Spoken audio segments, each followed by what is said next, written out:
nós queremos falar sobre o segredo da força para vencer. E nós vamos pensar em cima de um personagem bíblico chamado Sansão, considerado por muitos o homem mais forte da terra. O segredo da força para vencer, tendo como referência na nossa reflexão o homem considerado o homem mais forte da terra, o homem mais forte da história. Juízes, capítulo 13, versículo 2, vai dizer que Sansão, ela era filho de Zorá, chamado Manoá, do clã da tribo de Dan, e tinha uma mulher estéril. E Juízes 15, 20 fala que Sansão liderou Israel durante 20 anos no tempo do domínio dos filisteus. Como que é essa questão do tempo do domínio dos filisteus? É muito interessante nós pensarmos a era dos juízes, porque a era dos juízes ela vai fazer um processo de transição da era dos patriarcas para a era dos monarcas. Então ela vai representar o tempo de transição em que Israel deixa de ser uma nação tribal para ser uma nação que tem um reino, organizada por meio da monarquia, por meio de reis. E quando nós olhamos para Juízes, é muito perturbador, e um dos motivos de trazer essa reflexão, essa palavra para a nossa vida hoje, é porque se você for desenhar o livro de Juízes, são 14 juízes. Sansão é o último juiz a ser descrito no livro de Juízes. Samuel é o último, porém ele tem um livro próprio para ele, então ele não está incluído dentro da narrativa do livro de Juízes. Então são 13 juízes dentro do livro, fora Samuel, que começa depois, e ali ele marca o fim e já o começo, porque ele é aquele que vai ungir Davi como rei de Israel, um rei segundo o coração de Deus. Então Samuel ele já é a transição para um momento novo. E se você for fazer um desenho, vamos expressar o livro de Juízes num gráfico. Qual seria esse gráfico? Seria mais ou menos assim, ó. Altos e baixos. Repita comigo, altos e baixos. Essa é a expressão que reflete Juízes. A era dos juízes. Eles viviam altos e baixos. Por que que nesse tempo eles estavam debaixo do domínio dos filisteus? Porque o texto vai falar que eles tinham um bom líder, um tempo em que eles se lembravam dos princípios de Deus, e aí eles tinham 40 anos de paz. Aí tinha um líder que permitia que cada um fizesse as coisas conforme o seu coração, conforme achava que deveria fazer, e aí eles tinham um tempo em que eles eram oprimidos, que eles eram aprisionados e que eles tinham ali 40 anos de guerra. Então eles viviam nesse 40 anos de paz, 40 anos de problemas, 80 anos de paz, 20 anos de guerra. Então eles viviam altos e baixos. Altos e baixos. Quem aqui já viveu altos e baixos na sua fé? Quantos estão vivendo um momento de altos e baixos na sua fé? Então é pensando nesse ciclo incômodo e repetitivo de altos e baixos da nossa espiritualidade, de altos e baixos da nossa fé, que nós vamos hoje tentar entender em Deus o segredo da força para vencer.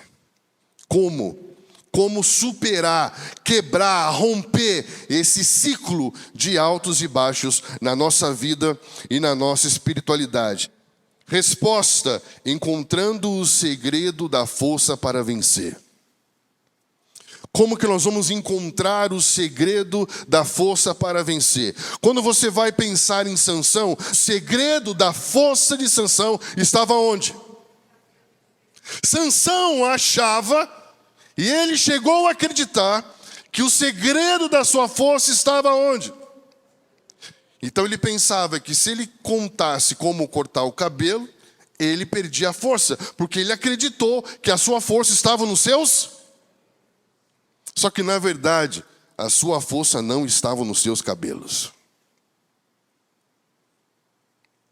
Os seus cabelos eram apenas um símbolo do compromisso que Deus tinha em ser a sua força. Olha o que diz na sua Bíblia, Juízes capítulo 16, versículo 20.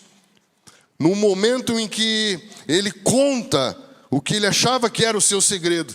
Então ele clamou: Sansão, os filisteus estão atacando.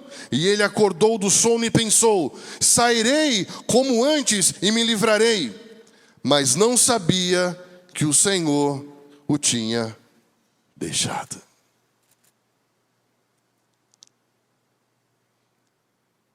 Ele não se deu conta que Deus o tinha deixado, que a presença tinha saído.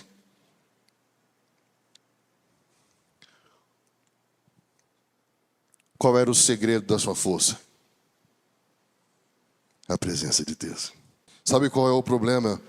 É que nós começamos a transformar símbolos do nosso compromisso com Deus, a fonte da força, a religião, sacramentos, conhecimentos. Você pega coisas que fazem parte da relação e atribui isso como um símbolo da sua força. E quando você vai perceber, a força não está em nenhuma dessas coisas, mas a força está na relação. Qual era o problema? O problema é que ele tinha força enquanto estava dentro da relação com Deus. Quando que nós perdemos força? Quando que nós começamos a ter que lidar com a fraqueza? Entenda algo. Nós perdemos a verdadeira força espiritual quando somos dominados pelo poder da nossa própria fraqueza. Quando você se sente fraco, na verdade você está sendo dominado pelo poder da sua fraqueza. E o poder da sua fraqueza é a ausência da sua fonte de força. Ele achava que a sua força tinha a ver com símbolos, com figuras, com sacramentos, instituições, mas na verdade, tudo isso era uma maneira de lembrá-lo do compromisso que Deus tinha com a relação. Ele perdeu a presença. O segredo da força de Sansão não estava nos seus longos e belos cabelos, mas estava na sua relação. Sansão perdeu força para vencer quando acreditou que tinha uma força. E quando você acredita que tem uma força, você já está começando a ser dominado pela sua fraqueza. Porque achar que tem uma força se chama arrogância. E isso já é fraqueza. Porque o orgulho é quando você tem um conceito elevado demais sobre você mesmo. E isso já é fraqueza. Porque pensar de forma elevada sobre quem sou já mostra o desconhecimento do meu verdadeiro eu. Já mostra que não sei quem sou. Ter que provar que sou já prova que desconheço quem sou de verdade. Por isso que a tentativa de ter que provar algo, de mostrar força, já é um efeito de vazio, de ausência, de abandono, de orfandade. E toda orfandade é vaidosa. Como superar um ciclo incômodo de altos e baixos? É entendendo que o segredo da força para vencer está na presença de Deus. Está em nutrir o relacionamento com Deus. Sansão perdeu força para vencer quando perdeu a presença de Deus em sua vida. Por isso que Paulo vai aconselhar em Tessalonicenses: não apague o Espírito Santo na sua vida. Não deixe apagar o Espírito Santo na sua vida. Sabe quando você se sente fraco, sem força? Você está sendo dominado pelo poder da fraqueza. Quando que você começa a reagir e a quebrar esse domínio da fraqueza? Quando você encontra a força na presença de Deus. Quando Deus se torna Deus na sua vida. Uau! Quando Deus se torna Deus em você. O segredo da força espiritual para vencer está na ação do Espírito Santo de Deus em você. Olha que interessante, Juízes capítulo 13, versículo 24. Fala que a mulher deu à luz a um menino e pôs nele o nome Sansão, e ele cresceu e o Senhor o abençoou. A palavra fala que o Senhor a abençoou. Isso quer dizer que o Senhor deu ao homem potência, poder, competência, capacidade. Estamos juntos? A primeira coisa que Deus fez com o homem que Ele criou em Gênesis, antes de falar qualquer coisa, fala: Deus os abençoou. Abençoar é dar a você força, potência. Só que existe um abismo entre a potência e o desempenho, entre a capacidade e o resultado, entre ser uma promessa e ser uma realidade. Estão entendendo? O desempenho de Sansão ficou muito aquém do seu nível de potência, de força e de capacidade, querido. Ele tinha muita força, mas acabou sendo dominado pelo poder da sua fraqueza. Uau! A única maneira de quebrarmos esse ciclo de altos e baixos é tomarmos uma posição diante da nossa relação com Deus e diante das nossas próprias fraquezas. Olha só o que diz no capítulo 13, versículo 25. E o Espírito do Senhor começou a agir nele, quando ele se achava em Manedã, entre Zorá e Estaol. No capítulo 14, 19, então o Espírito do Senhor se apossou de Sansão, e ele desceu a Ascalon e matou 30 homens. Qual era o segredo da força de Sansão? A presença de Deus, por meio do Espírito Santo que tomava a sua vida. O Espírito Santo se apossava, dava a ele uma força que não era dele, uma capacidade que não era dele. Levava a ele a fazer algo que estava além da sua capacidade natural. Homens cheios do Espírito Santo vivem muito acima da linha da normalidade, muito acima da linha da mediocridade, muito acima da linha da sua própria competência e capacidade. O Espírito Santo, ele é o segredo da força, da potência, de fazer com que nós sejamos homens e mulheres diferenciados em tudo aquilo que estamos fazendo. Precisamos romper com essa passividade mediante esse poder opressor da fraqueza. E precisamos nos posicionar firmemente em guardar e proteger essa relação empoderadora do Espírito Santo na nossa vida. E não apagar o Espírito por nada. O segredo da força espiritual para vencer está no poder da aliança com Deus. Juízes 14:6 fala: o Espírito do Senhor se apossou de Sansão, e ele, sem nada nas mãos, rasgou o leão como se fosse um cabrito, e não contou nem ao seu pai nem à sua mãe o que fizera. No capítulo seguinte, 15:18, Sansão estava com muita sede e clamou ao Senhor: Deste pela mão o teu servo esta grande vitória. Morrerei eu agora de sede para cair na mão dos incircuncisos? Presta atenção.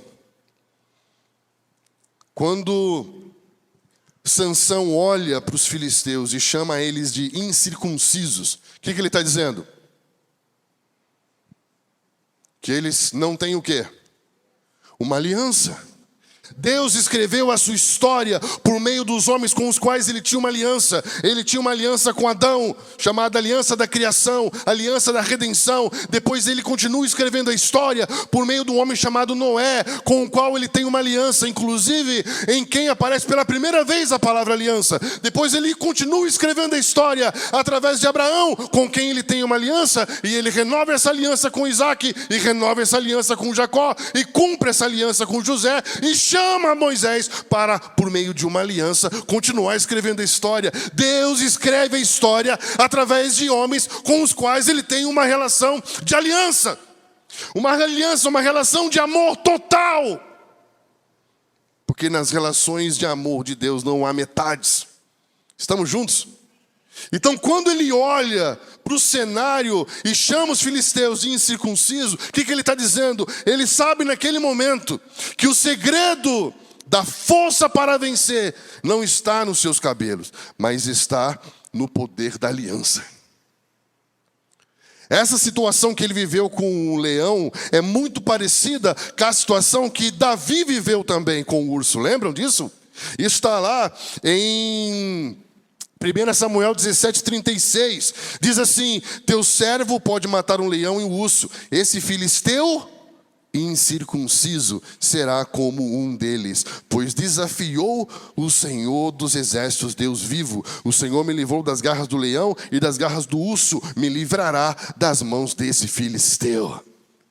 Ele entende, assim como Sansão, que o poder que ele tinha, essa força para vencer leões, ursos, para vencer as tribulações, para vencer os desafios, não vinha dele mesmo, mas vinha da relação de aliança.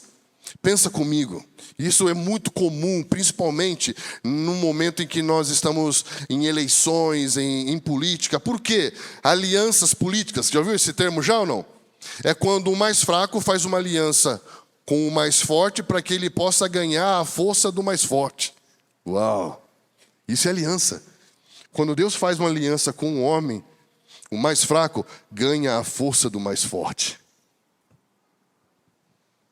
Uau! Deus diz para Abraão: Abraão, não temas, eu sou o teu escudo. O que ele estava querendo dizer? Eu tenho uma aliança com você, eu sou o teu escudo, eu sou a sua força, eu sou a sua proteção.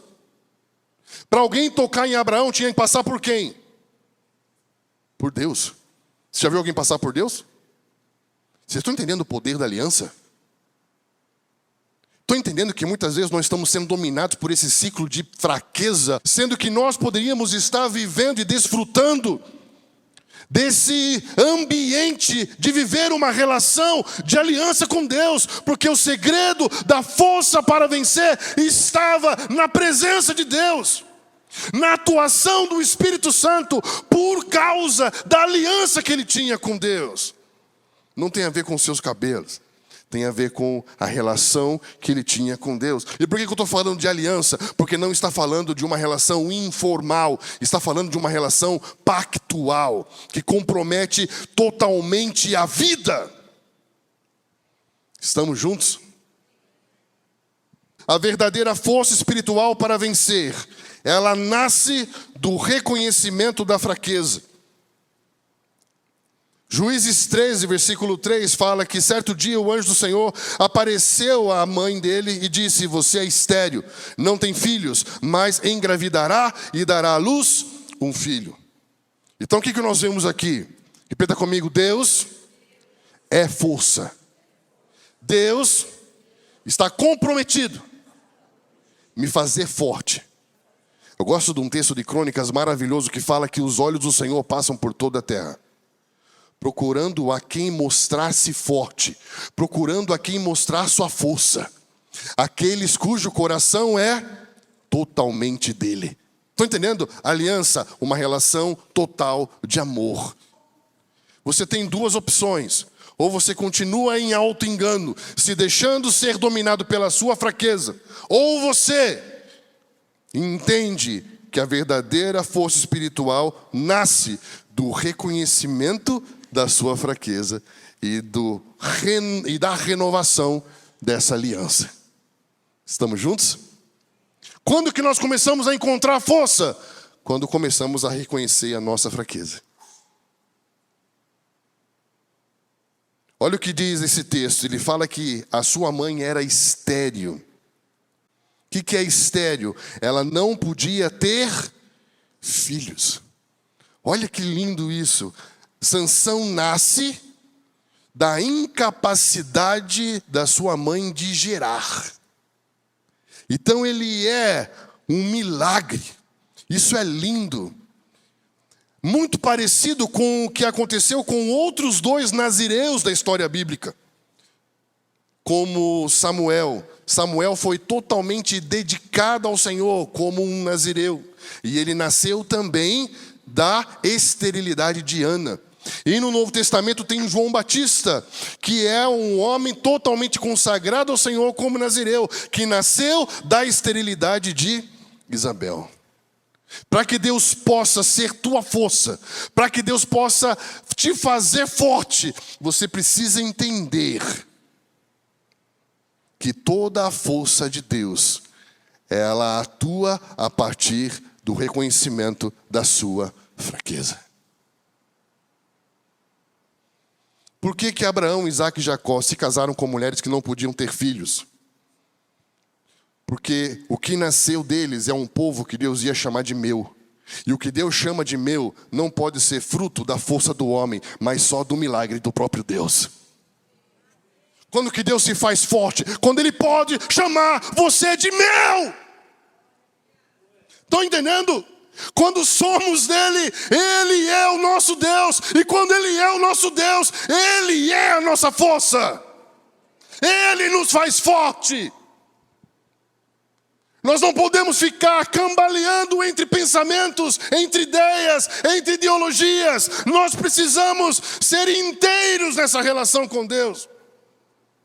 E entender que para sermos dele, temos que reconhecer a nossa fraqueza. Paulo também fez um voto de nazireado em Atos. E você vai perceber que Paulo encontrou força no reconhecimento da sua própria fraqueza. A força nasce do reconhecimento da fraqueza.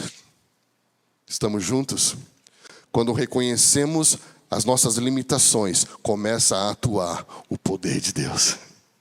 Uau! Pare de lutar com as suas limitações. Pare de se prostrar diante da sua fraqueza, mas olhe para a sua fraqueza, reconheça a sua fraqueza e comece a ver Deus se levantar diante dela. Aleluia, aleluia, porque naquilo que você antes era fraco, Deus vai te fazer forte. A natureza do homem é naturalmente pecaminosa, por isso nós somos naturalmente fracos. E se você não se encher da presença, se você não assumir o compromisso de aliança e amor com Deus, você, com o passar do tempo, vai começar a ver o pior de você aparecer. Porque quanto mais você vai perdendo da presença, mais dessa natureza pecaminosa começa a surgir. E você se pega fazendo e pensando coisas que você jamais imaginou que seria capaz de fazer. Por quê? Porque a nossa natureza sem Deus, ela é naturalmente pecaminosa, logo naturalmente fraca, e você começa a se deixar ser dominado pela fraqueza dessa natureza. Podendo ser fortes, por que nos deixamos ser dominados por fraqueza? Meu Deus!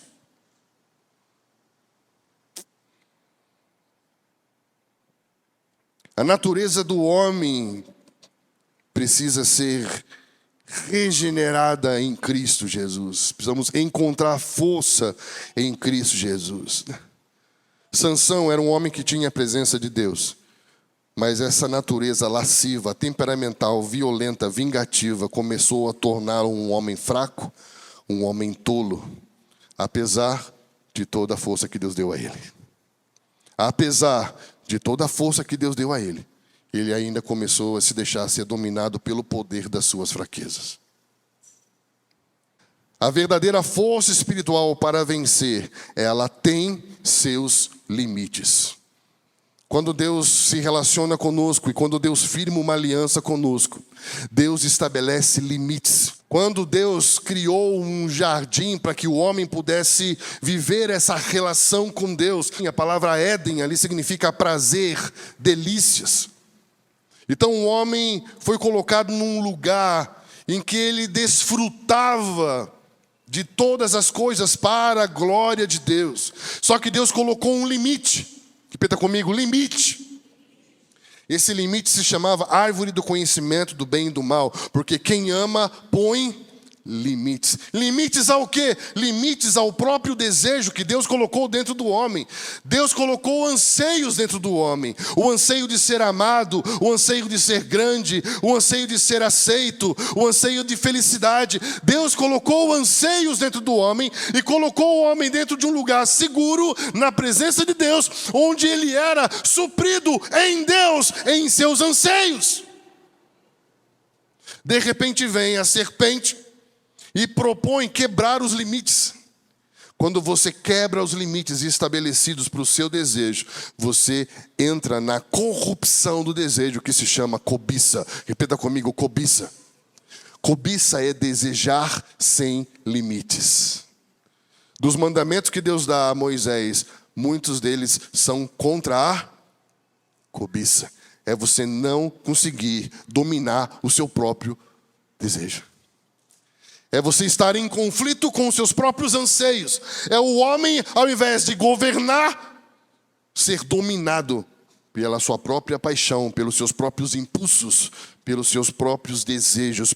Por isso que quando nasce Sansão, e ele sabe que Sansão vai ser dotado de força, porque ele tem um destino e porque ele tem uma missão. Olha o que diz, capítulo 13, versículo 4. Todavia, tenha cuidado, não beba vinho, nem outra bebida fermentada, e não coma nada impuro, e não se passará navalha na sua cabeça, porque o filho que você vai ter, o menino será nazireu, consagrado a Deus desde o nascimento. Ele iniciará a libertação de Israel das mãos dos filisteus. Ele vai ter muita força. A força é para o propósito. Mas cuidado, repita comigo, cuidado. Deus aqui é tão sábio, que ele, antes de Sansão nascer, ele já fala para os pais: cuidado, esse menino é perigoso. Ele pede para que ela cumpra um voto de nazireu. Era um voto de consagração total que muitos sacerdotes faziam de forma temporária. Estabelecia um tempo específico de consagração e dedicação. Mas Sansão era tão perigoso que ele teria um voto de nazireado permanente por toda a vida. O que Deus está falando? Ele tem tanta força, que se eu não colocar limite, ele vai arrumar muita confusão. Estão entendendo? E aí eu ouvi uma geração há 20 anos atrás usar o termo do nazireu e dizer: somos a geração de nazireus. Eu me consagro mais, eu oro mais, aí eu não me misturo mais com os irmãos, porque não, eu sou da turma dos espirituais. Uma vez eu mandei um líder para um treinamento em outro estado. E quando ele voltou, eu falei assim: agora vamos multiplicar, chamar os irmãos. Ele: não, tem que ver se os irmãos têm maturidade para esse treinamento. Eu falei: oi? Quer dizer então que você voltou melhor que os irmãos. Estou entendendo, querido? Quando é que Deus pede para que alguém consagre e faça um voto nazireu? Quando ele é bom ou quando ele é muito ruim? Quando ele é muito bonzinho ou quando ele é muito perigoso? Então, se você está consagrando mais, meu irmão, é porque você sabe que você é mais perigoso. Não é porque você é melhor. É porque você sabe que você precisa mais. Ele era tão impulsivo, que ele não conseguiu cumprir o voto nazireu. E ele foi vencido pela fraqueza, ao invés de vencer pela força que Deus deu a ele. Tem alguém aí? Então ele era um jovem prodígio, cheio de potencial, ele era imbatível. Mas por que Deus pede um voto de nazireu? Porque homens fortes podem ser traídos pela força. Deus pode nos dar potência, capacidade, dons, talentos, e mesmo assim eu posso ser traído pela minha ideia de força, porque eu posso achar que isso fala sobre mim, que isso tem a ver comigo. Homens fortes geralmente são impulsivos, e a fraqueza dos homens fortes está na falta de domínio próprio, na incapacidade de dominar os seus anseios, na falta de limites. Por isso quem ama põe limites. Uma vez Andréia atendeu uma jovem que já tinha tentado se matar várias vezes, e ela disse: tudo o que eu queria na minha juventude era que um dia o meu pai, a minha mãe colocasse limites. Estão entendendo? Deus é Pai. Deus não quer que você seja dominado pela fraqueza, mas Ele quer que você saiba gerir a sua força. É possível também que José, com base em Gênesis 49, 26, tenha uma relação com essa ideia de uma consagração total, mesmo que ainda não esteja claro esse voto de nazereado, mas faz entender muitas das posturas de José. Ele entendia: eu sou consagrado a Deus, a minha vida é de Deus. Samuel, nascido de Ana, em 1 Samuel 1:28 fala: por toda a sua vida você será dedicado ao Senhor. Nesse caso você vai ver que funcionou para Samuel, porque Samuel estava convivendo com os filhos de Eli, e os filhos de Eli eram terríveis, mas ele entendeu: a minha vida é de Deus, eu sou consagrado a Deus, e Deus estava dando força a ele. E Samuel fala que não houve em toda a terra um homem como Samuel, em que ele falava e todas as suas palavras se cumpriam. Uau! Um homem que entendeu a necessidade de uma consagração a Deus. Por que o voto de Nazireu? Porque Deus precisa colocar limites. Estamos juntos? Efésios 5,17 fala: procurai compreender a vontade do Senhor, e não vos embriagueis com vinho, no qual há dissolução, mas enchei-vos do... Ele está dizendo: não tenha uma vida sem controle, não tenha uma vida desgovernada, não tenha uma vida dominada pelos seus impulsos, não tenha uma vida emburrecida, porque quem faz as coisas por impulso é animal. Deixa o Espírito Santo te ensinar a ser humano, inteligente, consciente, que tenha temor, reverência, submissão para com a presença de Deus que está em você. Por que existiu o voto de Nazireu? Não é porque eles eram bons, é porque eles eram perigosos. Esse foi o problema de Sansão. Ele confiou tanto que a força era dele, que ele brincou com os limites. Ele não levou a sério os limites, até que ele quebrou os limites, e a presença se retirou dele. Uma vez, vieram os homens tentar amarrar. Ele não entendeu que o ambiente que ele estava não queria relação com ele, queria destruir ele. Segunda vez, vieram os homens amarrá-lo. 3 vezes ele entendeu que se ele falasse, se ele quebrasse, se ele passasse do limite, ele seria destruído. Ele sabia. Mas ele continuou brincando com os limites. Até que então isso custou a sua vida. Deus está nos dando mais uma chance, querido. Pare de brincar com os limites. Pare de andar perto do limite.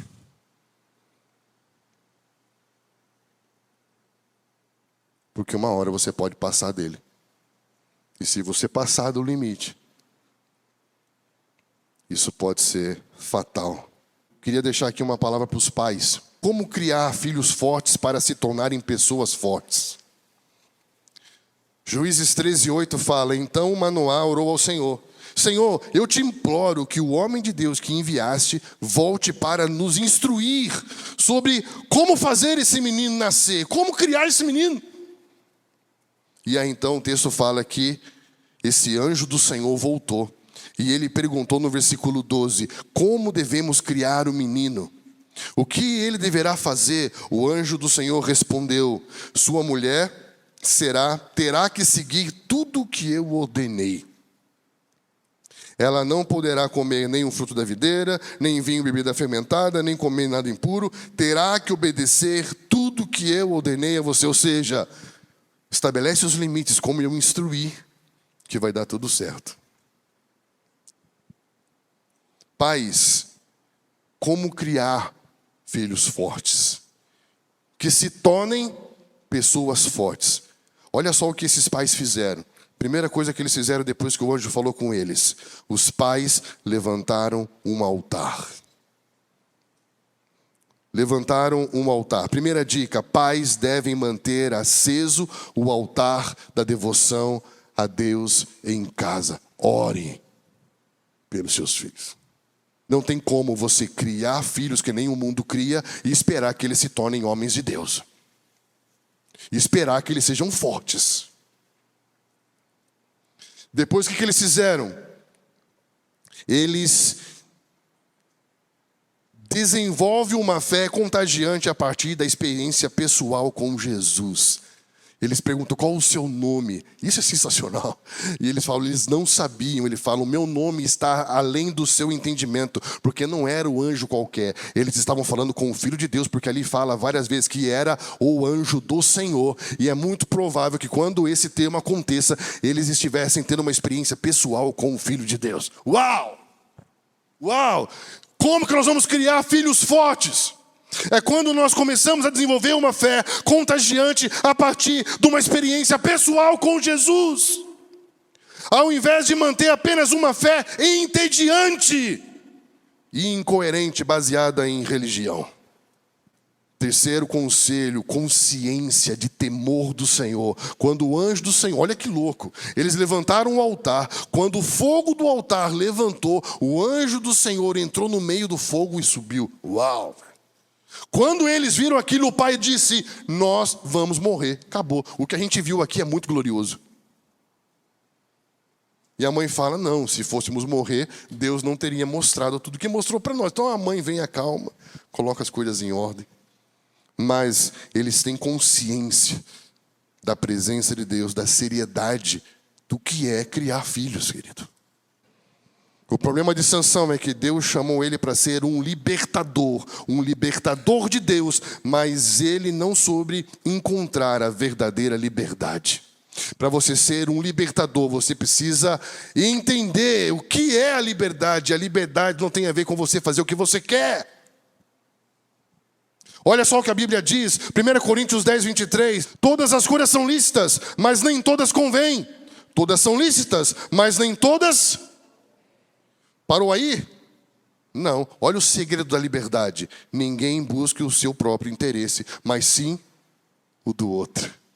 Olha como a Bíblia muda a chave, a lógica é outra. Liberdade para uma pessoa hoje no mundo secular é fazer o que eu quero. Para Deus é não pensar em mim mesmo, mas no outro. Quem é livre? Aquele que consegue falar não para si mesmo e sim para o outro. Deus chamou a Sansão para o outro e o tempo todo ele pensou só em si mesmo. Um homem forte para libertar, mas nunca foi livre. Porque em nenhum momento o texto fala que ele ficou preocupado com o povo. Mas o tempo todo ele ficou ofendido com o que as pessoas faziam para ele. O tempo todo ele queria se vingar. O tempo todo ele queria se apaixonar por mais uma mulher. Estão entendendo?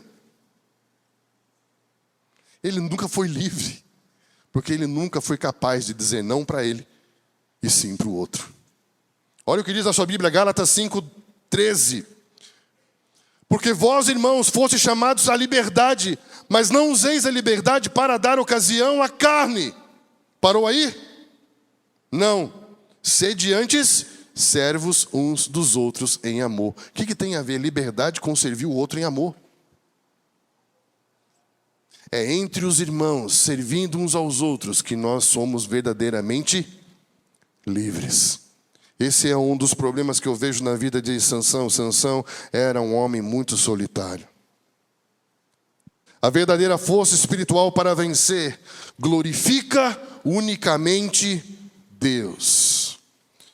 Juízes 14:11 fala que trouxeram 30 rapazes para uma festa. A festa do casamento que ele havia feito com a mulher filisteia.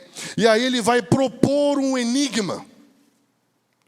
E aí nesse enigma, ele vai falar sobre o leão e sobre o mel. E aí ele é traído pela primeira vez pelos filisteus. A impressão que eu tenho nisso daqui, querido, é que as vitórias espirituais, ele teve uma vitória espiritual com o leão, sim ou não? Elas produzem mel, ou seja, elas nutrem a nossa fé e nutrem a fé das pessoas com as quais nós compartilhamos essas experiências. É interessante a simbologia disso. Ele teve uma vitória espiritual e aquela vitória espiritual nutriu a sua fé. Sabe quando você consegue fazer algo que você entende que Deus chamou você para fazer? Você ora por alguém, você entrega uma palavra para alguém, você vai fazer uma visita no hospital, você compartilha uma palavra com o irmão, aí você sai daquele lugar. Legal. Sabe o que quer dizer isso? Você comeu. Jesus fala que a comida não é saber a palavra de Deus, nem ler a palavra de Deus. É fazer a vontade de Deus. Jesus quer comida? Eu já comi. Por quê? Porque eu fiz. Eu estava pregando o evangelho para uma mulher. Lindo isso, não é? Então, as vitórias espirituais te nutrem, te dão força. Só que a impressão que eu tenho é que quando ele começa a fazer esse enigma, querendo ganhar o seu espaço, popularidade e simpatia no meio dos filisteus, e a impressão que eu tenho, parece que a resposta do enigma não fala sobre o poder de Deus, mas fala sobre ele, porque ele parece ser o próprio leão da história, porque fala da sua força, que ao mesmo tempo fala da sua paixão. Parece que tudo na vida de Sansão fala sobre ele. As vitórias de Sansão parecem ter feito ele pensar que essas vitórias eram dele. Então a autoconfiança faz ele cair em auto-engano. E eu quero ler um texto poderosíssimo para você nunca mais esquecer na sua vida. Deuteronômio capítulo 8, versículo 17. Diz assim: não diga, pois, no seu coração. Esse tipo de sentimento que eu estou falando para você, que nasce dentro de nós, dentro de um processo de experimentar as primeiras vitórias espirituais, esse tipo de sentimento não é um tipo de sentimento que nós falamos. Ninguém fala assim: eu consegui isso porque eu sou bom, eu consegui isso porque eu estudei, eu consegui isso porque eu sou competente, eu consegui isso porque até é meritocracia. Ninguém fala isso. Mas o texto fala: não diga no seu... Ou seja, não pense nem com você mesmo. Uma estupidez dessa. O quê? Não pense no seu coração: a minha força e o meu poder, o poder do meu braço, me adquiriram estas riquezas. Não pense, não deixe esse pensamento entrar dentro de você, que é a sua força, a sua competência, a sua habilidade, o seu mérito, que fez você conseguir alguma coisa. Antes, te lembrarás do Senhor, teu Deus, porque Ele é o que te dá força para adquirir riquezas, para confirmar a sua aliança, para confirmar que o segredo da força está no relacionamento que você tem com Deus. A verdadeira força espiritual para vencer, ela atua pelo amor. Muito cuidado, porque você vai ver que Sansão, ele estava muito mais envolvido com sedução do que com amor. Estão entendendo? Muito cuidado. A Bíblia fala que a primeira filisteia que ele se apaixonou, os filisteus chegaram para ele e falaram assim: seduz o seu marido e fala para ele contar para nós o segredo dele. Então, desde o começo, ele estava envolvido num contexto de paixão e sedução. Isso não tem nada a ver com amor. Sansão se envolve com paixão, cai nos braços da sedução e vai se perdendo do verdadeiro amor. Por quê? Porque sensualidade, a sedução, nada mais é do que um nível de idolatria do seu próprio sentimento.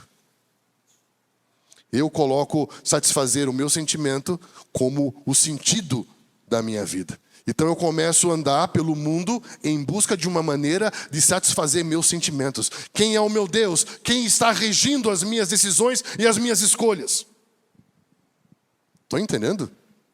Tanto que é hoje, dentro da pós-modernidade, você é o que você sente. O teu desejo te define. Não!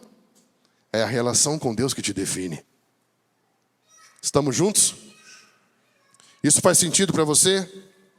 Cuidado, porque o ambiente da sedução é a incubadora do pecado. O ambiente de sedução, se você está num ambiente de sedução, se você está num ambiente de chantagens emocionais, o que as mulheres filisteias falam para ele? Se você me ama, então conta. Você não confia em mim? Se você não fizer isso é porque você não me ama. O que é isso? Isso é chantagem emocional. Manipulação, sedução. não está preocupado com a sua identidade, com o seu propósito, mas em tirar algo de você. Isso são relações prostituídas. Ele se envolveu com relações prostituídas. Não apenas com prostitutas, mas com a prostituição das relações. Porque a prostituição das relações fala em que eu não me relaciono mais com o outro por causa do valor e do significado do outro. Eu me relaciono com o outro por causa daquilo que eu quero tirar do outro. Estão entendendo? Quando ele se deita com prostitutas e se apaixona por Dalila num lugar, num ambiente de prostituição, ele está dizendo para o mundo todo, eu não quero relacionamento. Estão entendendo? Eu não quero aliança. Eu quero a privatização da satisfação pessoal. Eu quero alguém que satisfaça o que eu quero. E tem muita gente que entra no casamento com mentalidade de prostituição. Porque não está casando a partir do amor que é generoso e que dá, mas a partir da ideia de alguém que vá satisfazê-lo. Olha o que diz a sua Bíblia em Tiago capítulo 1, versículo 12. Bem-aventurado o homem que suporta com perseverança a provação, porque depois de haver sido aprovado, receberá a coroa da vida, a qual o Senhor prometeu àqueles que o amam. Ninguém ao ser tentado diga, sou tentado por Deus, porque Deus não pode ser tentado pelo mal e Ele mesmo não tenta. Ao contrário, cada um é tentado pela sua própria cobiça, quando essa o atrai e o seduz. Repita comigo, Deus nos chamou para um ambiente de amor, uma aliança de amor. A verdadeira força atua pelo amor, não pela sedução, nem pela paixão, mas pelo amor, né? O amor não é vingativo, o amor não pensa nos seus próprios interesses, né? E por fim, a verdadeira força espiritual para vencer, ela é preservada pela obediência. Ela funciona a partir do cumprimento dos princípios. E Sansão, ele não levou a sério os princípios, querido. Ele não levou a sério os termos do compromisso que Deus tinha com ele, né? Ele quebrou os princípios, né? E o segredo da força espiritual está numa reverente submissão. Entenda, você nunca é o fim de toda a força que Deus dá a você. Seja ela intelectual, emocional, financeira. Repita comigo, eu não sou o fim. Eu sou o meio para um fim maior. Por isso que Deus fala em Gênesis, seja fértil, multiplique, enche a terra, sujeite. O que é sujeitar? É pegar toda a sua potência, toda a sua força, que é a força de Deus, e sujeitar é entregar ela para a missão de Deus. E Deus vai te dar autoridade para dominar e não mais ser dominado.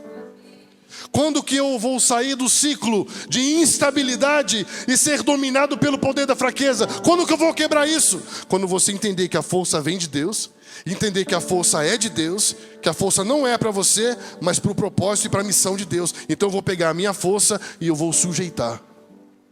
A autoridade para dominar está na reverência para submeter. Então você vai pegar toda a potência que Deus te dá, toda a força que está dentro de você, que é Deus dentro de você, e dizer, Deus, eu não sou o fim, eu sou o meio. E Deus vai nos levar a viver coisas maiores em Deus. Coisas maiores em Deus. Um conselho para os jovens, assim como eu dei para os pais. Antes de Sansão ir atrás das filisteias, os pais falaram, você tem certeza disso? Porque a palavra fala que você tem que se casar com as hebreias, né?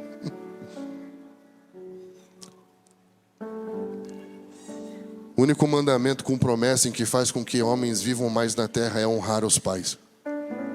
Então ouça, não seja obstinado. Infelizmente, Sansão só começou a ver depois que cegaram seus olhos. Ele só entendeu a liberdade depois que ele foi preso.